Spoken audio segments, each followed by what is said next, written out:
this means extreme climate events are increasing. There are 1.2 billion people around the world at high risk from climate-related hazards, and many of them are in South Asia and sub-Saharan Africa.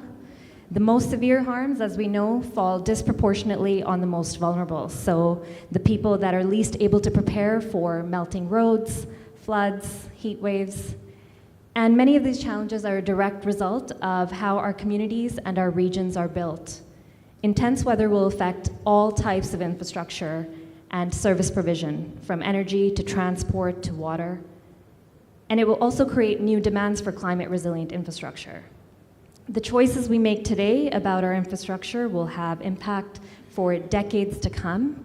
And so what we need to do is to lock in and adapt rather than remain vulnerable. But, and it's a big but, financing remains a challenge. Annual investment needs are in the trillions. Finance flows are insufficient.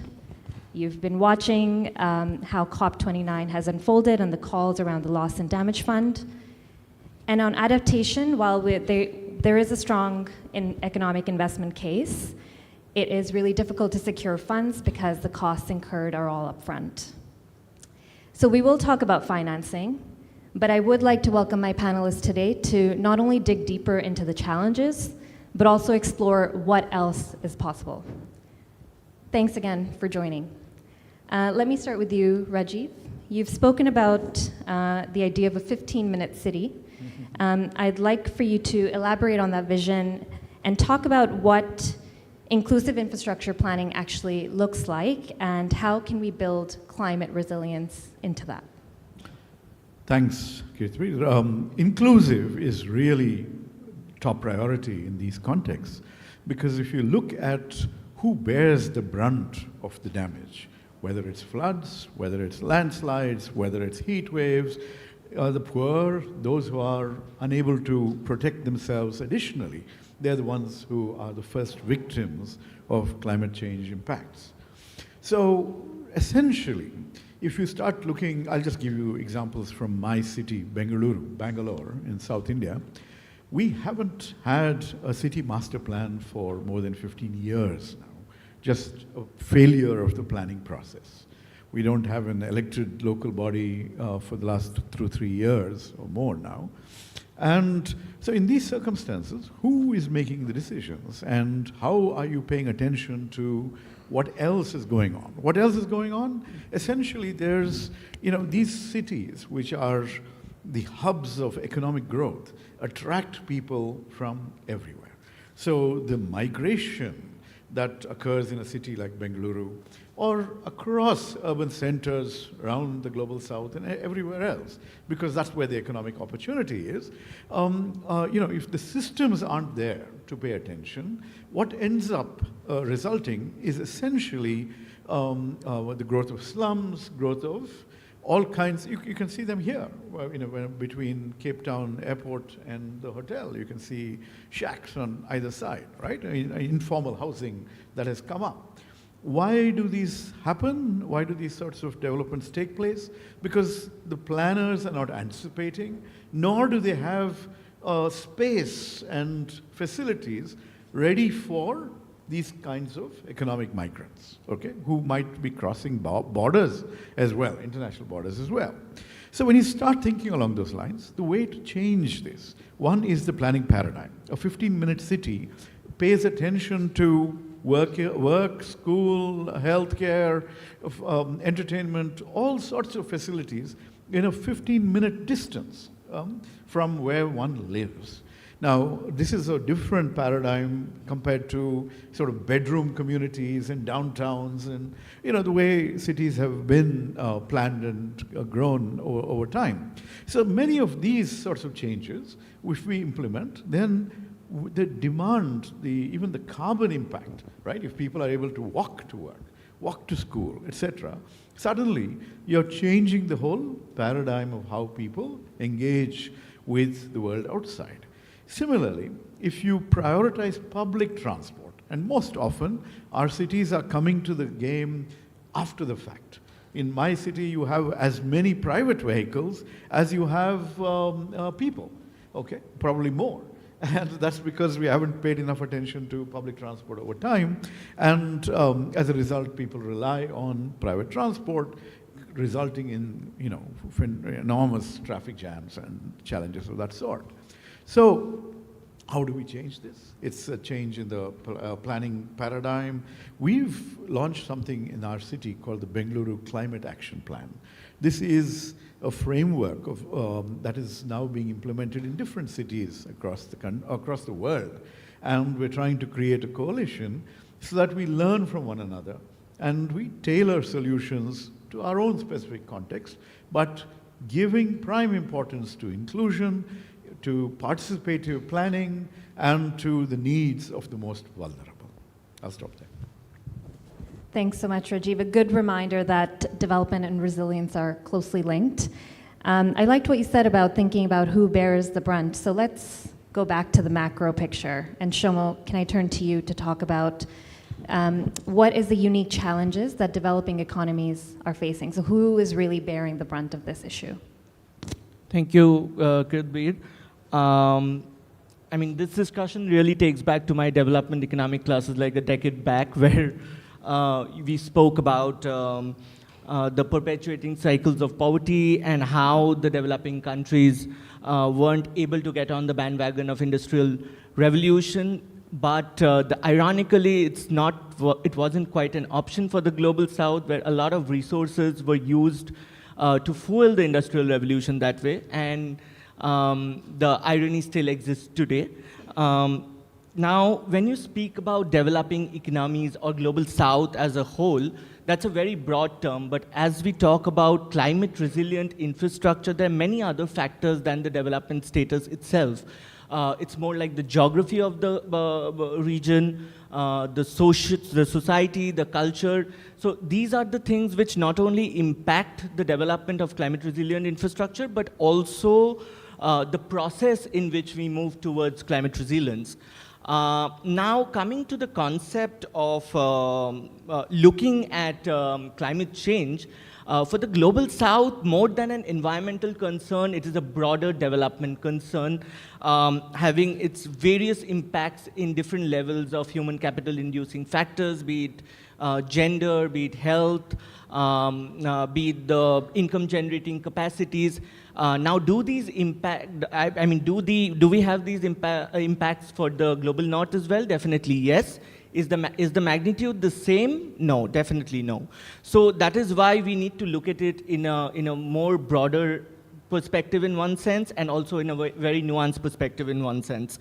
Even if we conceptually talk about the Sustainable Development Goal framework or the SDG framework, the impact of the climate-related objectives on the targets which are related to the economy or the targets which are related to the human capital, such as education, gender, water.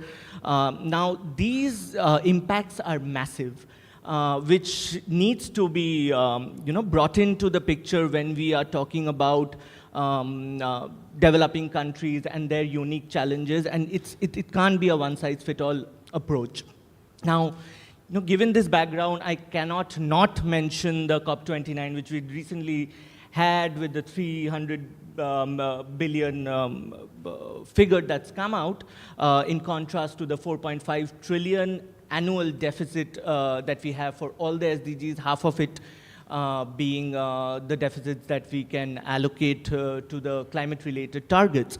Now, for that, this contrast is quite a joke, but let's not discuss that, but move more towards what are the solutions that we can look at that, now that we have already have what has happened.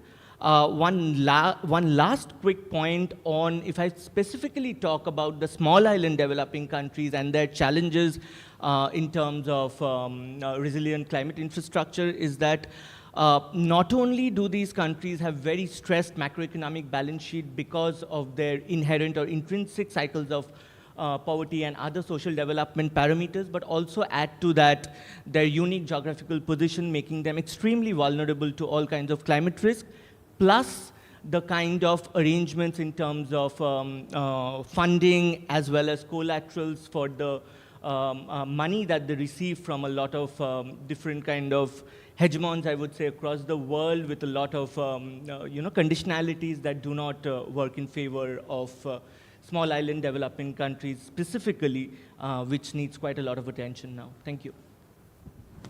Thanks, Shomo. I think it's a point on the stressed macroeconomic balance sheets that we need to come back to. But let me turn to you, Ornella. I think you can definitely speak on this point. But my question, with your background on the Global Environmental Facility and the Green Climate Fund, is what do you think are the specific areas where some of these funds are falling short? But at the same time, what do you think the challenges are for investors when it comes to assessing these kind of climate risks? Thank you. So being part of the last 10 years at every COP, I have seen in the frame of the funds that we are talking every year in every COP about funds, and we are not feeling in our countries the effects of these funds. And why? Because we are hearing at the COPs every year the promises made by leaders. But I have seen the speeches of 4 leaders, 4 prime ministers in my region, Balkans.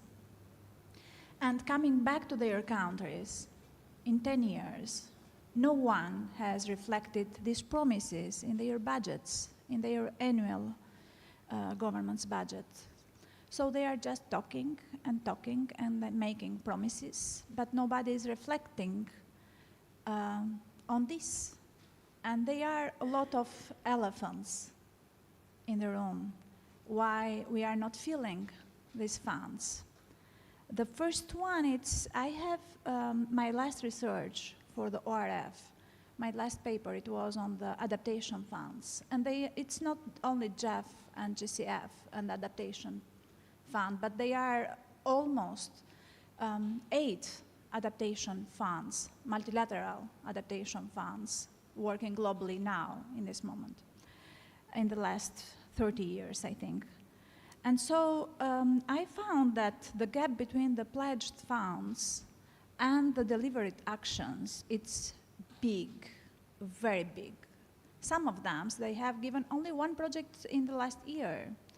And so even some money are there paid from the developed countries, and we are not able to use this money at all.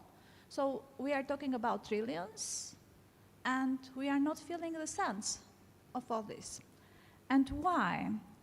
Because the paperwork for climate funds might outlive the planet itself, because we are planning.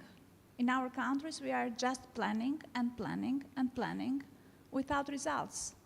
What about the infrastructure of all this? By the other hand, the second point is the bureaucracy and the inefficiency of these funds. Why? Because the seeds and less developed countries, they are most in the global south. They are the last in lines for allocating these funds. Why? First of all, they don't have human capacities.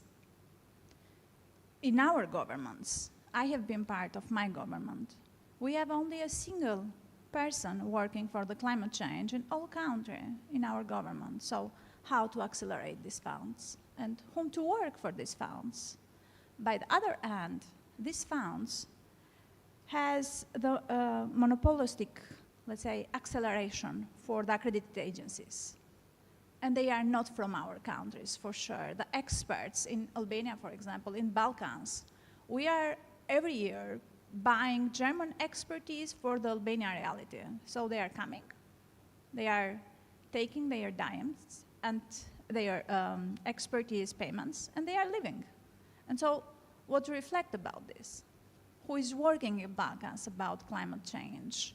We don't have a single master degree or bachelor degree about climate change. So how to build the climate change infrastructure in my country? We don't have the capacity for all this, the human capacity for all this.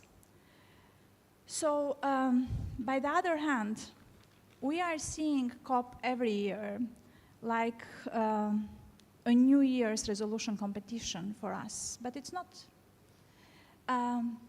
We have to work more, and we don't need more promises. We have to work on our capacities. We have to increase our acceleration of funds. And by the other hand, we have to accredit more local entities about this. So UN, it's okay, but it's inefficient. We need our local entities to be accredited on this. And when I am talking about local entities, I am talking even for the banks. It's okay, the EBRD, it's okay, the World Bank, but what about our own banks? Our small banks, they have to be accredited for the acceleration of these green funds. Thank you. Thank you, Ornella. I think really important points. I do want to pick up on one of them. I think the issue of funds being dispersed quite slowly within some of these multilateral facilities. Do you know the reason why? Is it purely bureaucracy, or is there something else? So I will bring here an example. When I started as a board member at the GCF, my goal it was to bring a single project in my country, a single grant. And 6 years later, we are just signing this grant. So we needed 6 years for a grant in my country. Is this bureaucracy? Yes, it is. A long bureaucracy. And by the other hand, this grant, it's taken by JZ. So it's German expertise for my country also. Thanks. Let's turn to Riyatu. I would love to hear your perspective from Indonesia. Are you seeing similar challenges in Indonesia? Are there capacity and technical expertise challenges? What is the financing picture? And what can some of the other regions and countries learn from your experience? Thank you. Thank you, Kirbil. Thank you, RF, and also Thabo Beki for inviting me and join this panel. I think in the case of that climate resilience infrastructures in terms of planning and financing in the context of Indonesia, it is quite already adopted. I mean, given that Indonesia also, I think, started 2007 on the commitment of Bali Agreement on UNFCCC.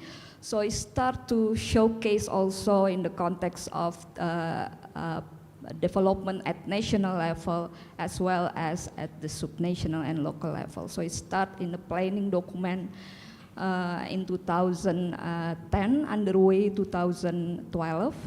And along the way, it is also evolved in terms of the institutions on financing at the national level. We have that infrastructures agency like SPV with the Ministry of Finance. And in that case, I think in terms of Indonesia, also ASEAN, other countries, we have actually already developed in the context of budget taking, the context of how is actually initiative is underway, but difference in terms of like the characteristic of financings or the characteristic of the involvement and initiative in that case. And in this case, Indonesia dominated by the state in terms of the financings. We have like allocated 4.3% of the state budget, and it is about 34% in terms of the climate finance. And I think the role of the private is still limited,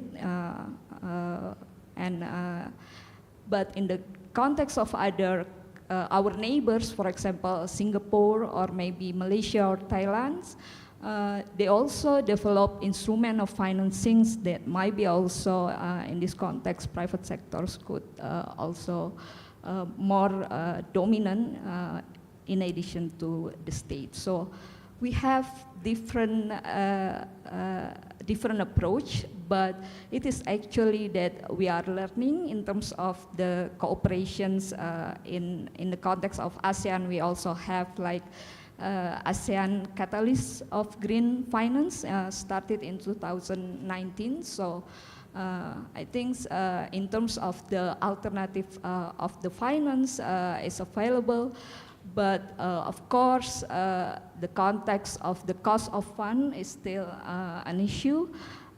Most of the instrument is still based on market loans, not only small part of conventional loans in this case. And we have also, I think, utilized also Green Climate Fund in this context. Yeah. Thank you, Riatu. And I think the point on the need for less loans and more grants, I think, stands across a lot of our climate issues. Can I go to you, Shomu, to talk a little bit about what financing mechanisms and instruments already exist, and how can MDBs, private sector, work better together to leverage these? Well, you know, I'd just like to start with the point that Rajiv made on inclusivity.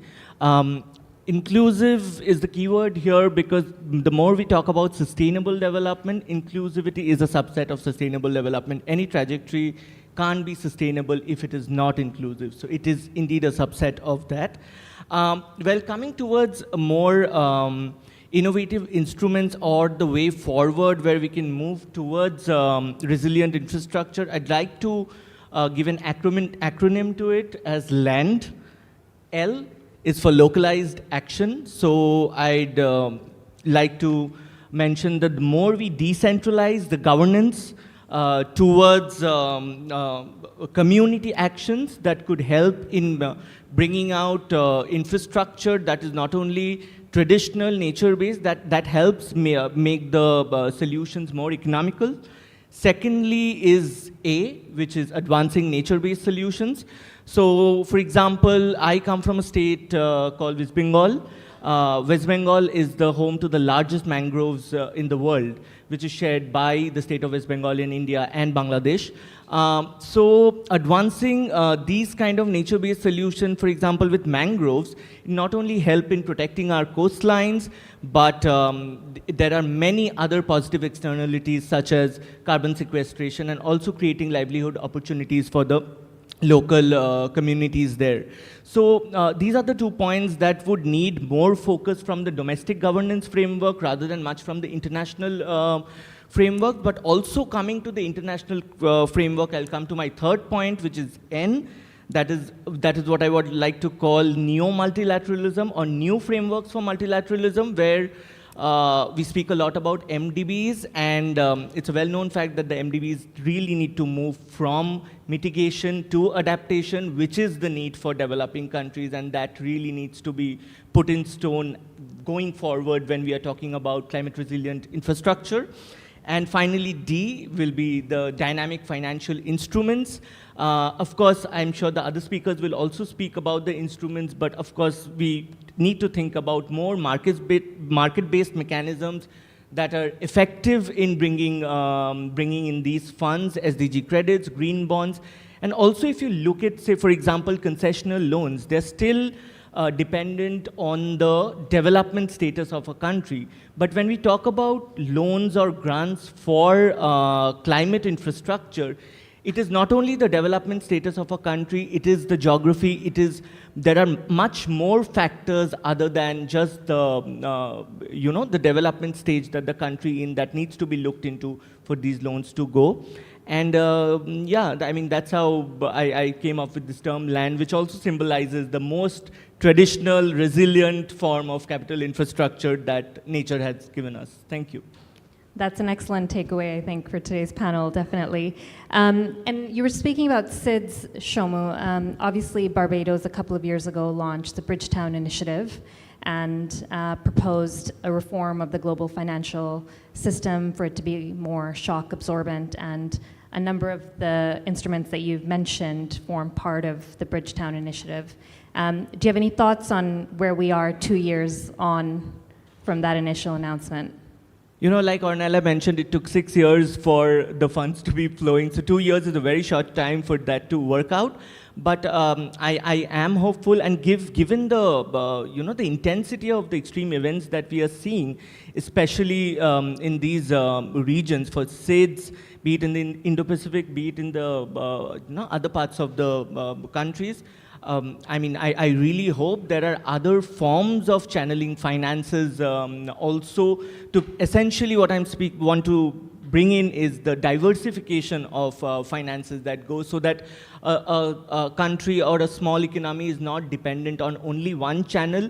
And we have already seen how the pandemic can stress our economies in ways beyond we had imagined. So whenever we have these kind of exogenous shocks, it is the diversity in these financial channels, what will be helpful going forward in building this kind of resilient infrastructure. Thank you. I agree, and it's a good point on the importance of layering finance instruments as well, because it's not just loss and damage adaptation, but you also need water and social protection systems and financing across all of those.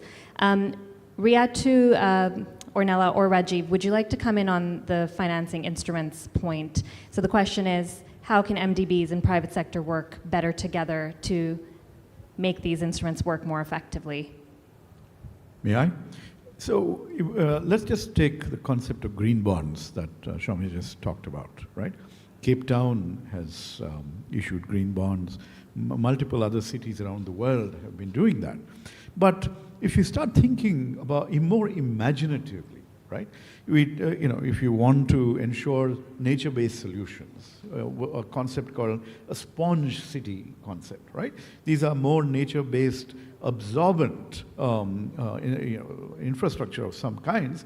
It will involve a certain amount of investment. But those sorts of things can be packaged and sold to conscious investors through green bonds of one kind or the other. If you think about investments in solar rooftop, decentralized infrastructure, both for heating water, for powering homes, etc., that again is something that will take away a lot of burden from fossil fuels, thermal power investments, things like that.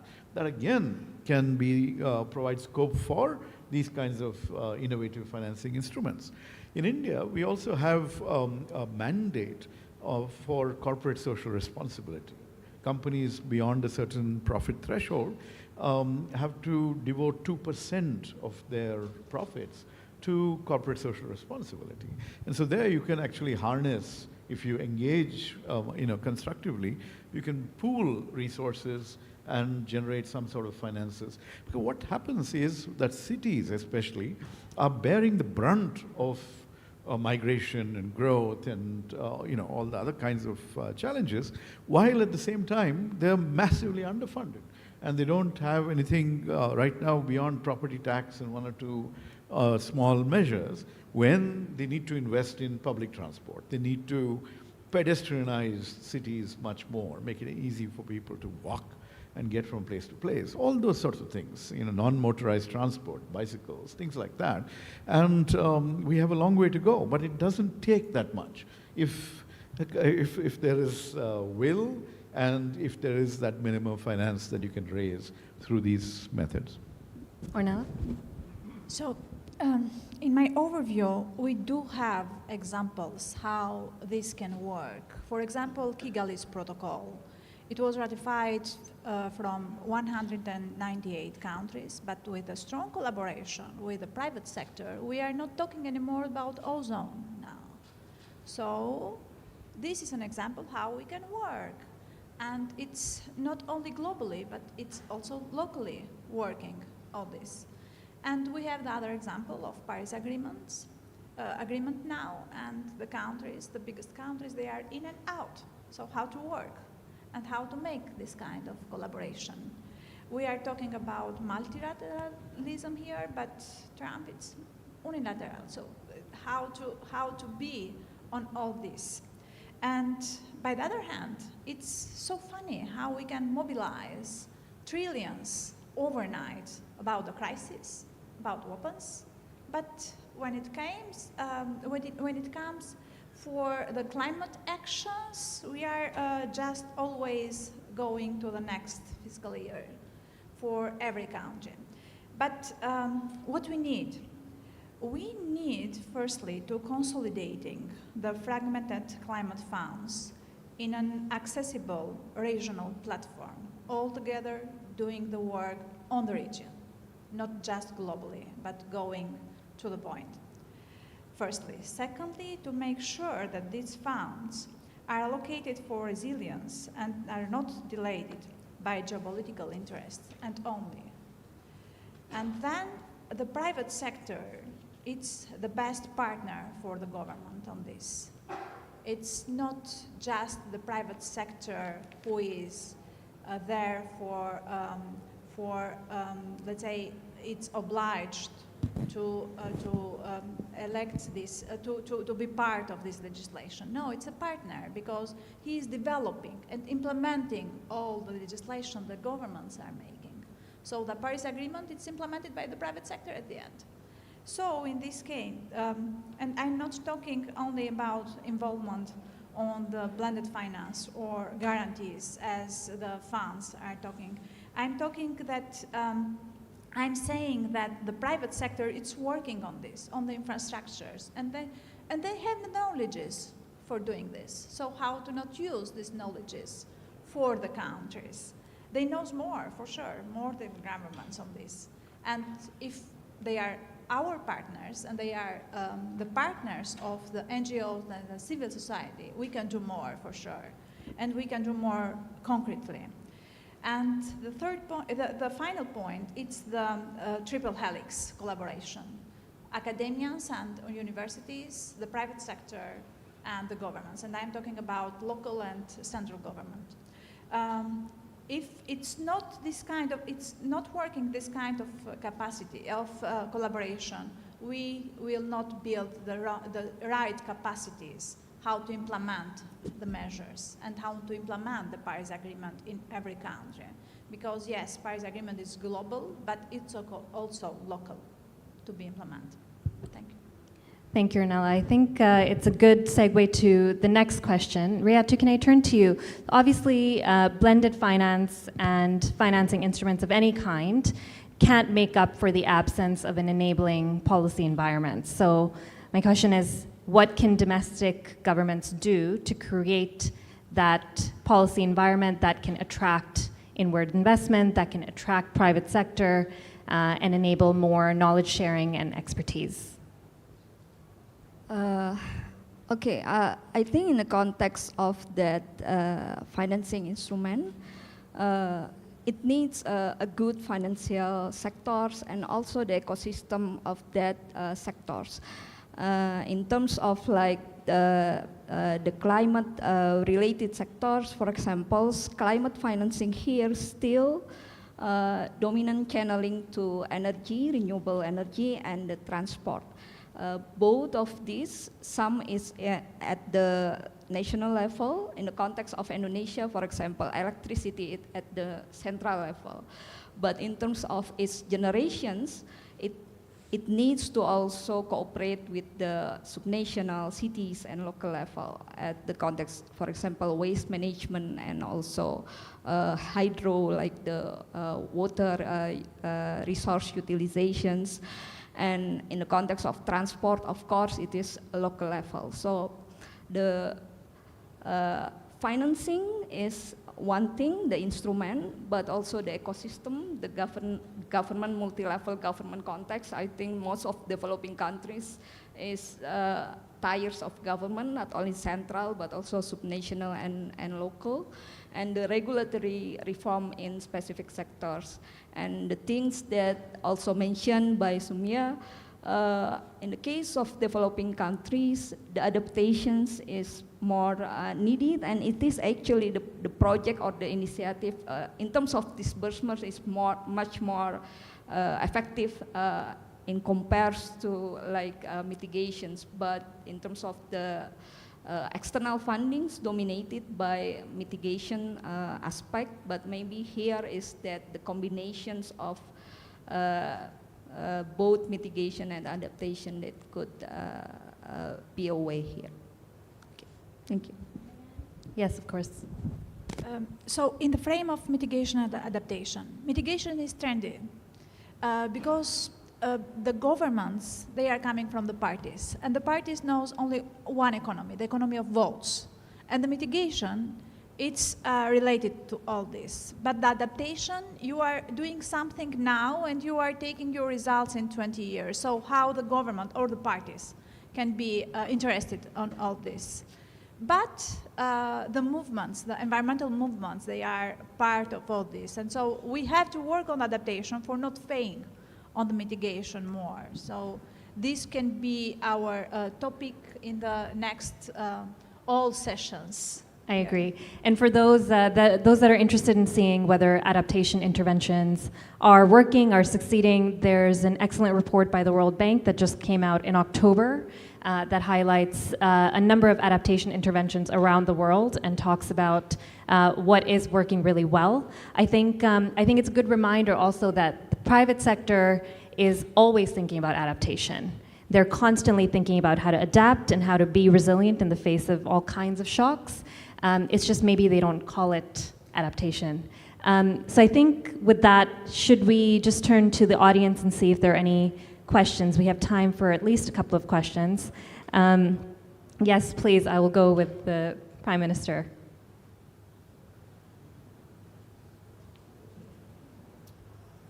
I'd be curious to have the panel's response to this issue. What's more important? Is it reducing emissions, or is it having affordable and reliable power? And if the answer is both, does the panel think that we should be moving swiftly towards, say, nuclear power, given that renewable power is all very well, but it only keeps the lights on when the wind's blowing and the sun's shining? Thank you so much, Prime Minister. Well, I'll open it up to the whole panel just to say my own bias, being a British civil servant who used to work on nuclear. I'm very much in support of nuclear power. Over to any of the panelists to take the answer. Oh yeah, I think we can take a couple more questions, sure. Thank you very much. Thank you. Thank you. Yeah, my name is Prince Oyakure.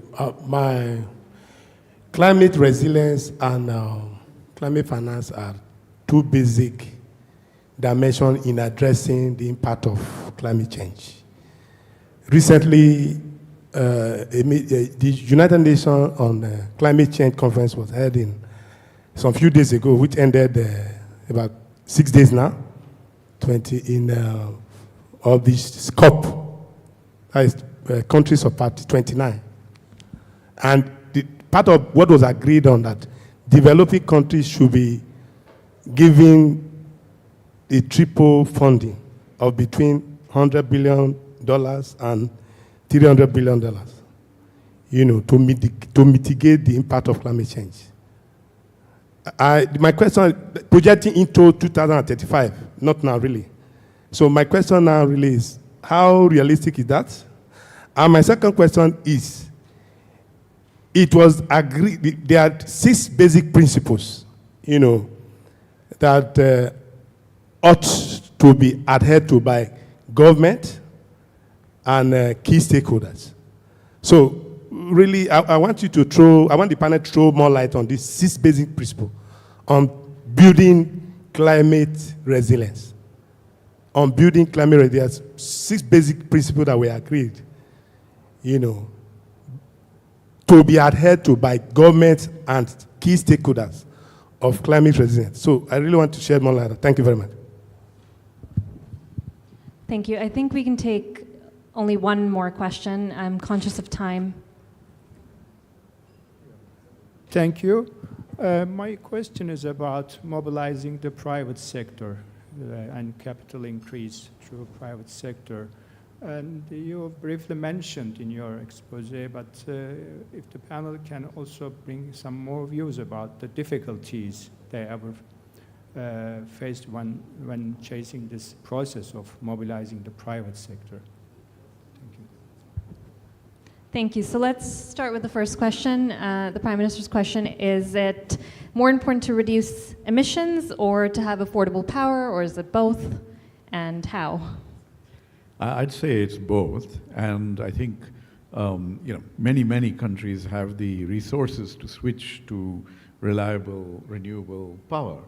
On the other hand, his point about nuclear power is something, technology seems to be evolving there to allow for small modular reactors that can be deployed fairly quickly and are not as capital intensive as the traditional reactors, etc. So there is a possibility for that from a, if you look at it from an emissions point of view, you don't have an impact in terms of nuclear power.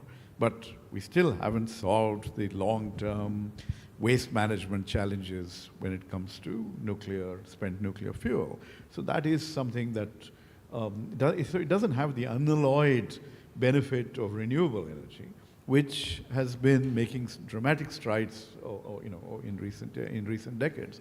So, nuclear is certainly part of the portfolio of options, but I think, the other renewable sources would be more kind to the planet overall. For me, nuclear, it's renewable. So, and in my overview, it's one of the best solutions of renewables. So why not? Unless you want to come in on the first question or second? Just to add, yes, it's dangerous, but everything is dangerous. If it's the fuels, they are dangerous.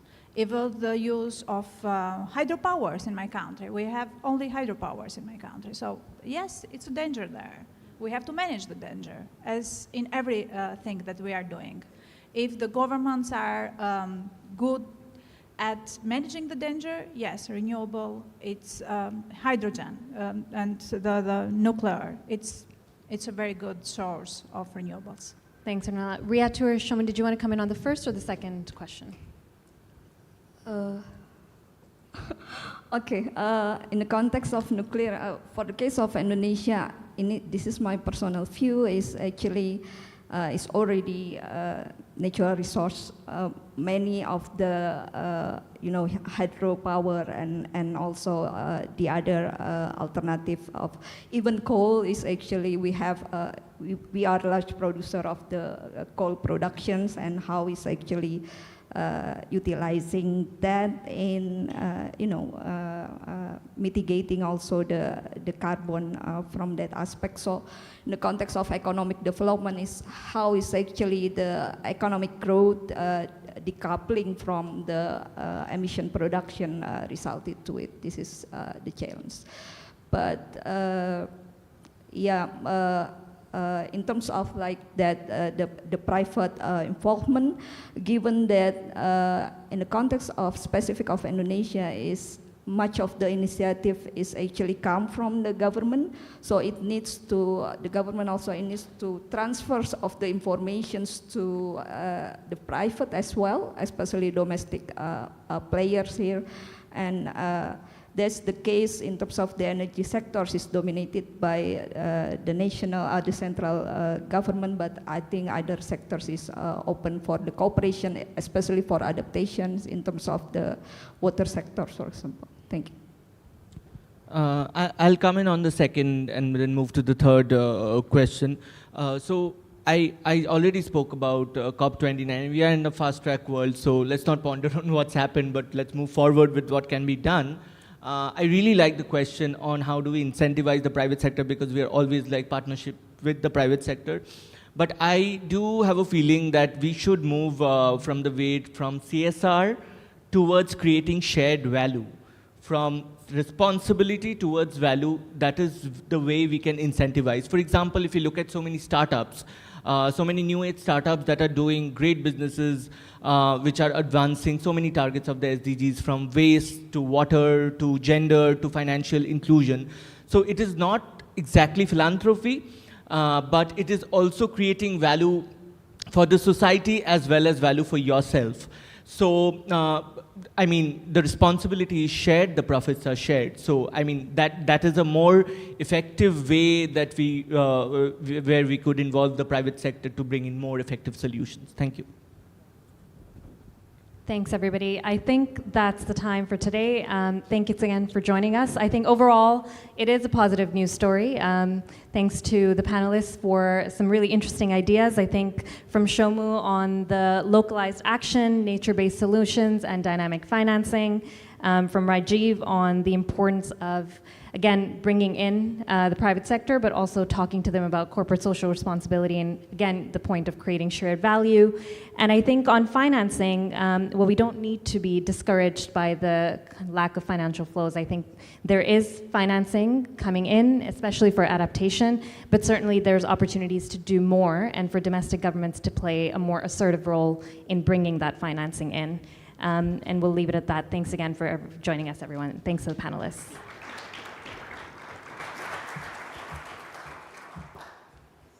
Thank you. If I could request our speakers and our moderator to join us at the front of the stage, please, for a quick photograph. We'll break for 20 minutes, so go and grab yourself some tea and coffee and some food, and we'll meet back here at 11:30.